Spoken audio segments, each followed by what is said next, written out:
Olá, pessoal. Vamos agora para a nossa próxima aula aí, falaremos da chamada Baixa Idade Média, né? E a chamada crise do século XIV e aspectos culturais do medievo. Medievo é a mesma coisa que Idade Média. Então, essa crise do século XIV, ela pode ser entendida como crise do feudalismo, crise do teocentrismo, aumento das doenças no continente com a famosa peste negra, né, uma pandemia que assolou o continente europeu, ceifando aí cerca de um terço das vidas dos europeus. E os aspectos culturais do medievo, nós vamos aqui, de certa forma, desconstruir a opinião reinante, a opinião dominante, que a Idade Média foi a Idade das Trevas. Não que faremos aqui uma defesa candente da igreja, não é isso.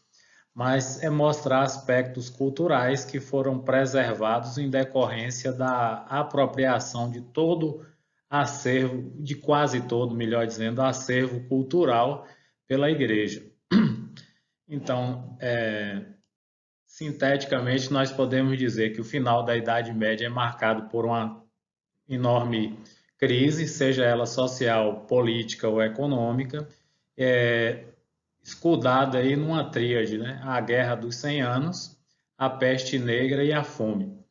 Bem, mesmo com a expansão da agricultura do século XI, com terras de boa qualidade, nós tivemos uma diminuição da produtividade, porque nós já falamos que alguns homens saíram para as campanhas das cruzadas, tá? E que houve um crescimento exponencial no interior dos feudos. Então, mesmo que a produtividade tenha aumentado, a produção não dava conta de alimentar todo mundo. E aí nós vamos ter, a partir do século XIV, nós vamos ter uma mudanças climáticas muito fortes na Europa. Você tem aí frios intensos, secas intermitentes, e aí nós vamos ter problemas de abastecimento. Então, esse que é um dos pilares que nós citamos lá em cima da tríade perversa, né, que é a fome. A epidemia, que foi aliada a várias crises agrícolas, ela provoca a escassez de mão de obra, afugenta os servos e fragiliza, enfraquece o poder dos senhores feudais, tá? Então, aqui no último parágrafo, a gente relata, tanto em um caso, a abertura do sistema quando o servo adquire sua liberdade, é aquela questão do que o servo sai em decorrência do inchaço, né, do crescimento demográfico do feudo, e no outro caso é quando os laços de dependência são ampliados, ou seja, o senhor feudal aperta o que está dentro do feudo, só que o feudo não tem mais condições de prover o sustento de todos de forma satisfatória, e a própria insegurança e a falta de perspectiva de futuro faz com que as relações feudais elas vão cada vez mais se fragilizando, né? Vão cada vez mais se enfraquecendo. Aliado a isso, claro que dentro do feudo chega a informação que alguns estão em melhores condições nas cidades, ainda que incipientes, que são formadas próxima dos feudos, quando a gente viu isso na aula passada. Então, para falarmos de um dos pilares aí da famosa crise do século XIV, a Guerra dos 100 Anos, ela ocorre entre França e Inglaterra. É uma guerra que tem duas explicações. Uma é de ordem dinástica e a outra é de ordem econômica. A de ordem dinástica é que o rei Eduardo III ele era casado com Leonor de Aquitânia, que é uma francesa. Tá? E com a vacância do trono francês, a Inglaterra passa a reivindicar o trono. E aí os franceses vão resistir, óbvio. Existe, inclusive, na França uma lei chamada de Lei Sálica, que impede que as mulheres não herdem o trono. Se você observar, historicamente, não teve nenhuma rainha francesa, uma rainha mulher. Tem mulher do rei, mas rainha não. Então você tem essa lei sálica avocada, né, trazida à baila pelos franceses para não passar o controle da França para os ingleses. A outra causa é uma disputa econômica pela região da Flandres, que hoje fica na Bélgica, né? A Bélgica hoje você tem a região da Flandres, que é bem desenvolvida, e nessa época também era assim. Era uma região produtora de algodão, e aí quem dominasse aquela região da Flandres teria o fornecimento do algodão para o comércio e a indústria europeia. Bem, nós tivemos 4 fases nessa Guerra dos 100 Anos. As primeiras foram vitórias da Inglaterra, vitórias massacrantes. E aí, no finalzinho, já na última fase da guerra, a Joana d'Arc, que era uma heroína, posteriormente foi condenada à fogueira, porque dentro da própria França haviam 2 grupos, uns chamados de Armagnacs e outros de Bourguignons. E aí ela foi entregue depois, mas ela liderou um movimento de resistência e acabou que os franceses expulsaram os ingleses da França. Eles ficaram só com um pedacinho do porto de Calais, que é próximo ali ao Canal da Mancha. E após essa guerra dos 100 anos, a fragilização dos 2 modelos de feudalismo, tanto em França quanto na Inglaterra, provoca o surgimento dos famosos estados nacionais ou das monarquias nacionais. Porque há uma fragilidade do poder do senhorio feudal. Lembrai vocês que o senhorio feudal, o feudalismo, ele era caracterizado por um sistema policêntrico de poder. Aquela demonstração que eu sempre faço das bolinhas, né? Cada feudo tinha o seu senhor feudal. Mas após esses conflitos da Guerra dos 100 Anos, há uma fragilidade e o poder real, a autoridade do rei vai se fortalecer. Quem é o rei em França e quem é o rei na Inglaterra? Aqueles suzeranos mais ricos, né? Então, vocês lembram que a França teve aquele histórico de dinastia merovingia, carolíngia, Valois e Bourbon. Então, o poder dos monarcas ele vai ser fortalecido, não sem razão. Um dos tópicos que nós vamos estudar é a formação das monarquias nacionais, está aí em vermelho, ou o surgimento dos estados nacionais, ou ainda surgimento dos estados modernos, né? Porque na virada aqui da Guerra dos 100 Anos, olha a data lá em cima, é emblemática, é o fim da Idade Média. É o mesmo ano em que os turcos tomaram Constantinopla, lá no Oriente.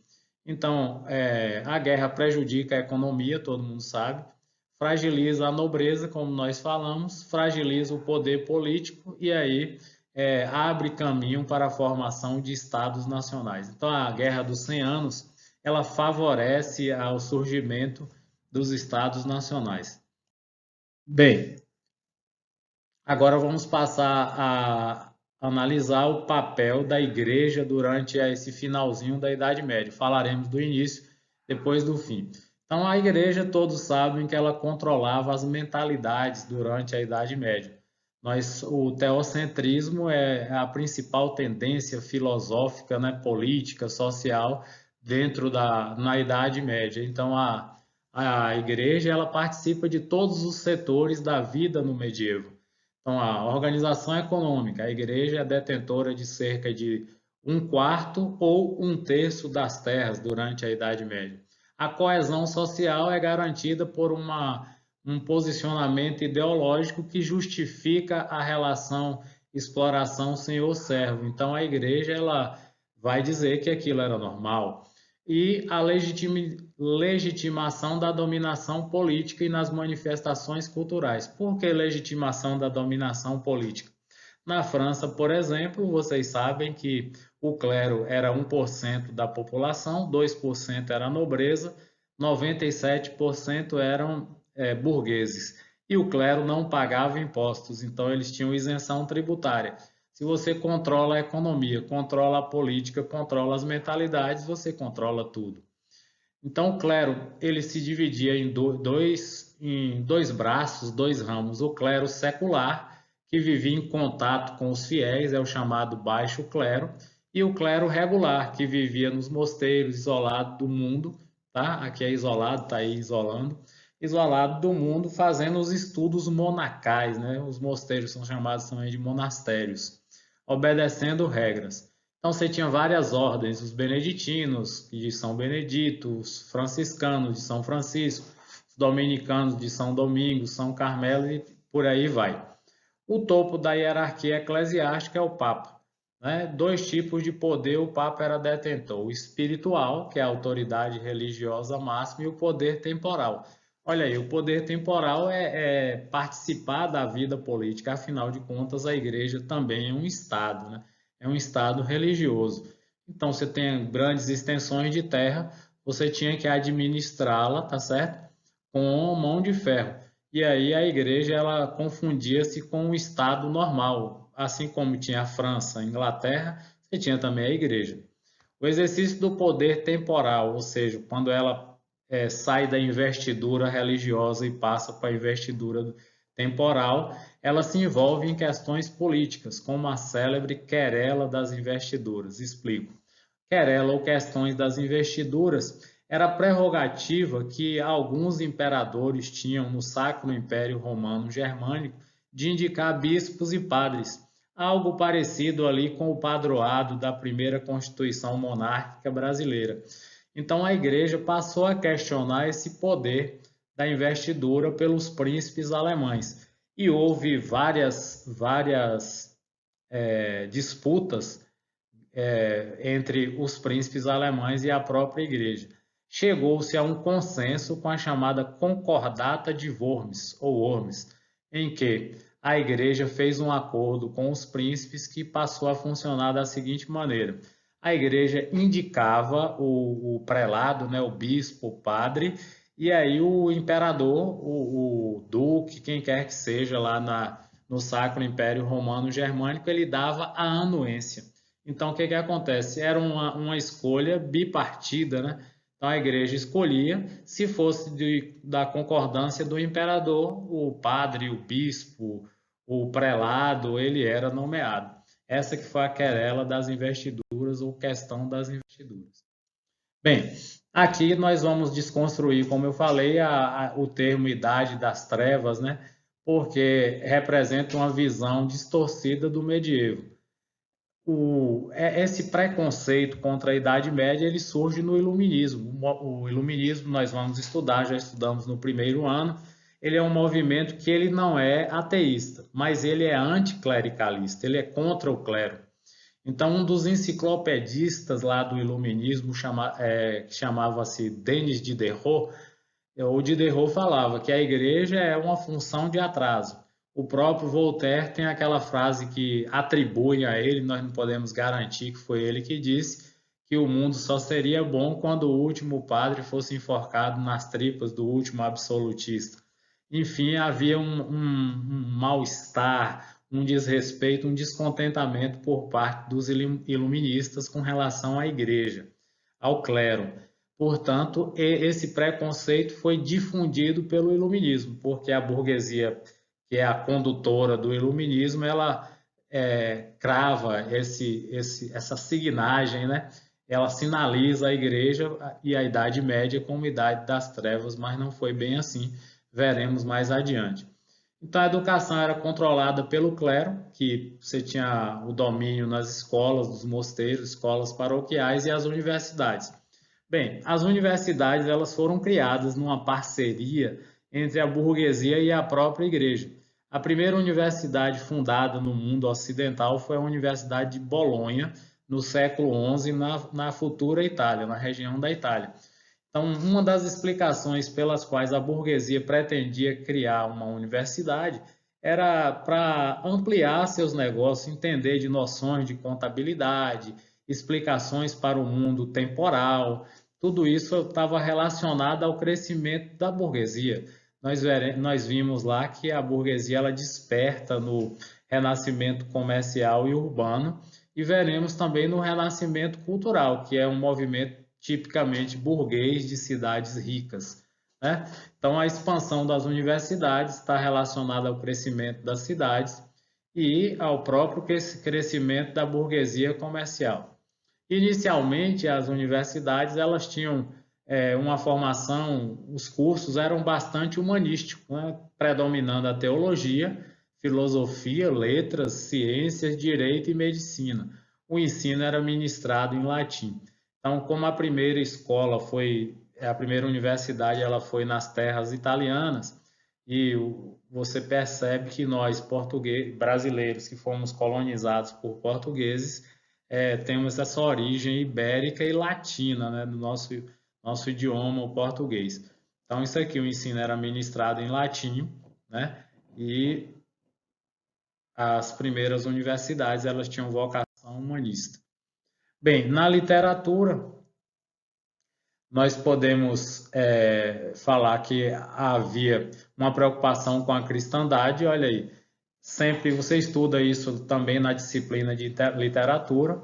Os cavaleiros cristãos são aqueles homens perfeitos, né? Lutam pelo bem comum, combatem as heresias. Que heresias são essas? Tudo aquilo que contraria os dogmas da igreja, defende os pobres, as viúvas e os órfãos. Então, na literatura você vê também as poesias épicas, né, que destacam os torneios equestres, as aventuras, a defesa do cristianismo. Temos aí dois exemplos, a Chanson de Roland, ou a Canção de Rolando, e El Cid. Né? El Cid era um espanhol, Rodrigo Dias de Bivar. Ele foi bem enaltecido pela igreja. Então, a poesia épica, ela retrata só aspectos positivos do mundo cristão. É uma defesa da cristandade. No lírico, é aquela questão do amor espiritualizado e idealizado, do cavaleiro por sua amada, aquele amor inatingível, alguns chamam de amor platônico, né? Você já deve ter estudado isso aí. No século XIII, o destaque da literatura foi Dante Alighieri, autor da Divina Comédia. Aqui um fato bem interessante, que na Divina Comédia o Dante Alighieri ele escreveu no vernáculo, ele não escreveu em latim.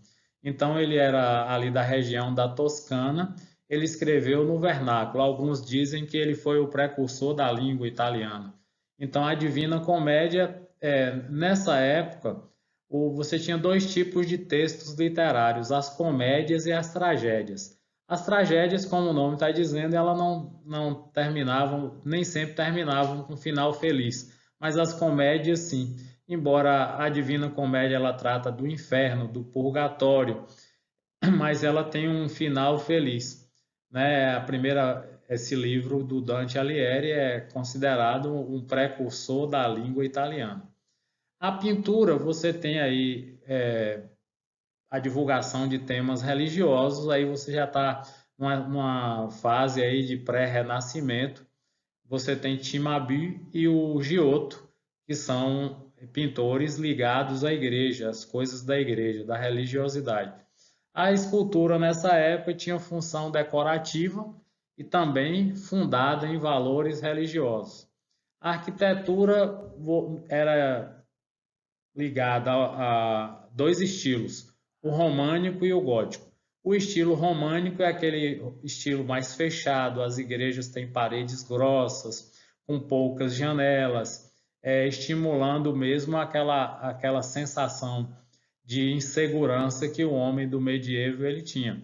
Mas mesmo assim, ela mantém aquela estrutura arquitetônica em que o púlpito ali ele é mais alto para simbolizar a grandiosidade da igreja e o aspecto ínfimo, pequeno do fiel. Então, você observa que todas as igrejas ela tem aquele púlpito ali, então insinua, dá uma inferência para o fiel que ele é menor que Deus, que ele é menor que a religiosidade.